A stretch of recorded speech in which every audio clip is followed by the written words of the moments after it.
I only have 2 months worth of money left on my credit card to pay rent.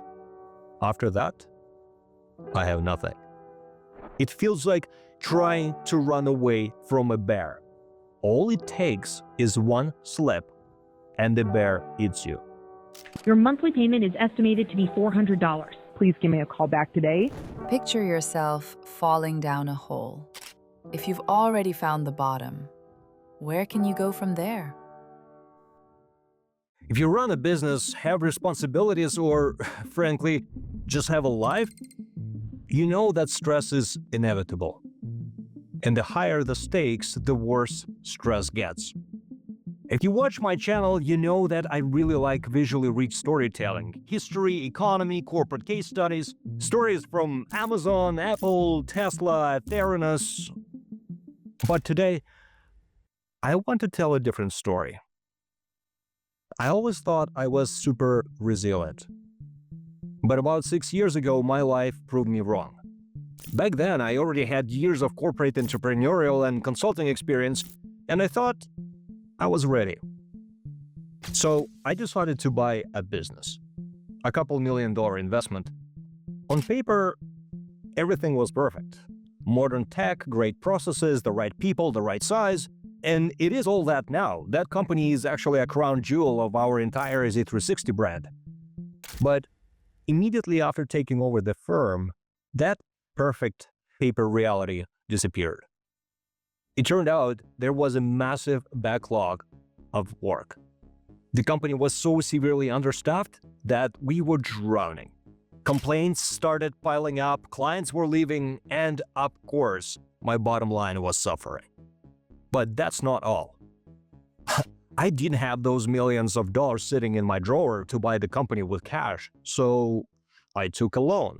And the moment you bring a lender into the mix, your stress doesn't just increase, it skyrockets, especially if you struggle to make the payments if your clients are leaving. Bankers need their loans repaid no matter what.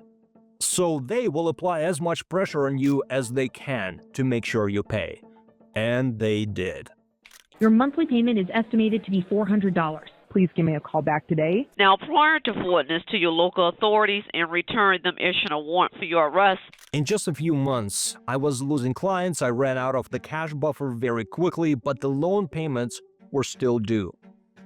I started injecting my own personal savings, then the line of credit, then the credit cards.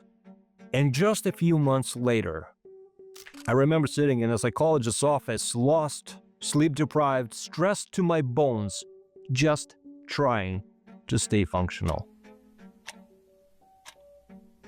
And I remember very clearly telling her, I only have 2 months worth of money left on my credit card to pay rent. After that, I have nothing.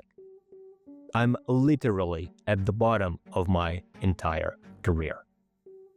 But you know what she did? She smiled. At that time, I really had no idea why she was smiling. But then she said in a very kind and nurturing voice, Alex, picture yourself falling down a hole. If you've already found the bottom, where can you go from there? the answer was up. And then she told me to take the rest of the day off, not check my emails no matter what, go for a walk, take a bath, go to bed early, relax, and sleep. I often compare the early years of running a business to being chased by a predator. It feels like trying to run away from a bear. All it takes is one slip, and the bear eats you. One bad month, one lost client, and that's it. This is true especially when you're trying to start something new company, new phase of your growth, new investment. Every single problem feels like the end of the world. And it's not just work, it's not just the money, it feels personal. It's your sense of self-worth, your reputation, maybe your meaning in life. And what if all that is starting to crumble? That causes a lot of stress. And chronic stress doesn't just feel bad. If not managed, it quietly destroys everything else, from health to relationships to business. I've been obsessed with my health since I was in my early 20s or something like that, and I love analyzing data. And so for years, I've been running that health diary. Essentially, it's just a spreadsheet with a bunch of numbers. My mood, my workouts, my sleep, productivity. I track more than 30 different things twice a day. But I'm a health geek. You don't need to track 30 things. Even tracking 1 or 2 metrics is a good start. But let me tell you something. What I discovered, stress by far has the strongest impact on everything. Now, you've probably heard all the usual advice. Meditate, think positive, eat well, buy a stress ball. I mean, it's not bad advice, but when you're in the middle of a crisis, it kind of doesn't help, does it? And the reason all that scattered advice wasn't helping me, at least, is because it was all over the place. There seems to be no unifying theme, and so I've been trying to figure out if there is one. That day, after seeing my psychologist, I wasn't checking my emails or my phone, didn't even turn on a computer. And I slept almost 11 hours the following night. When I woke up, I felt very different. Rested, mentally stronger, and ready to fight. And it finally clicked. I realized that for me, there's one single thing that trumps every other health hack out there, and everything else just supports it. That thing is sleep. Quality of my sleep is ultimately what dictates how resilient I am. And so from that day, every decision I made, my exercise, my daily routine, my diet, is designed to serve my sleep. Let's talk about exercise, for example. Everyone says you have to work out. Okay, but how much? 5 days a week? 1 day a week? Twice? What I found was that working out too much is actually worse for my stress management than working out too little. Exercise is stress. It's cortisol and adrenaline. If I work out 5 days a week at high intensity in my 40s, my sleep depth deteriorates significantly. My body isn't clearing those stress hormones fast enough, and I just don't recover. So I use my sleep data to dictate my fitness intensity. If I wake up refreshed, my deep sleep numbers are high, and my grip is strong in the morning, I know I will benefit from a workout. If not, I scale back and take a day off. But if you don't work out enough, you will see that your sleep quality will actually start declining too. Also, I stop doing any work 3 hours before I go to bed. I close my laptop, the phone goes away, the work emails stop. I discovered that my brain needs roughly 3 hours to fully unwind after I stop working. And nowadays I usually fall asleep within 5 to 10 minutes, but if I fall asleep too quickly, that usually means I pushed my bedtime too late and need to change it tomorrow.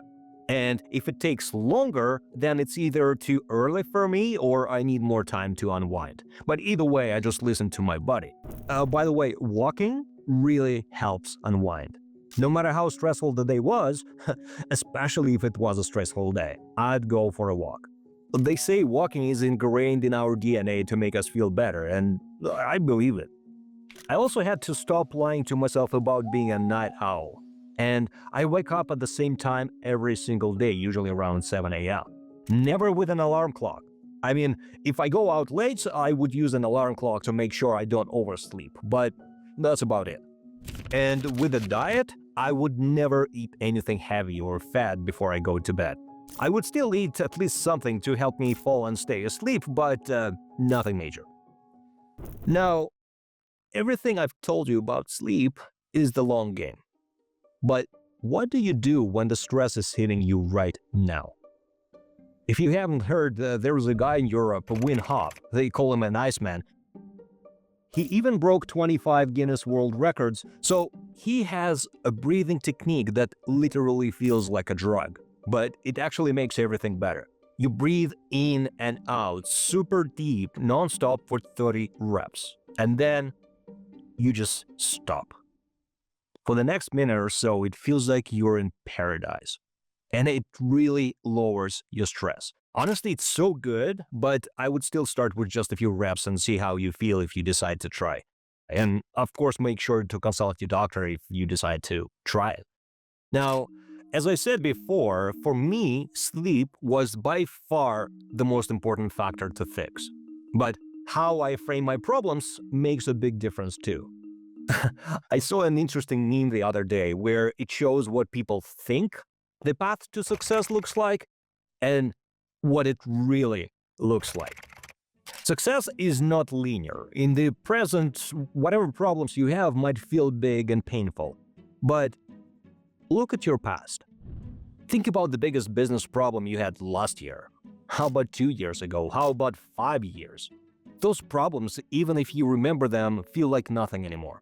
And so, whenever I have a problem, I just tell myself it's just another problem. I've already handled hundreds of them, and I will handle this one too.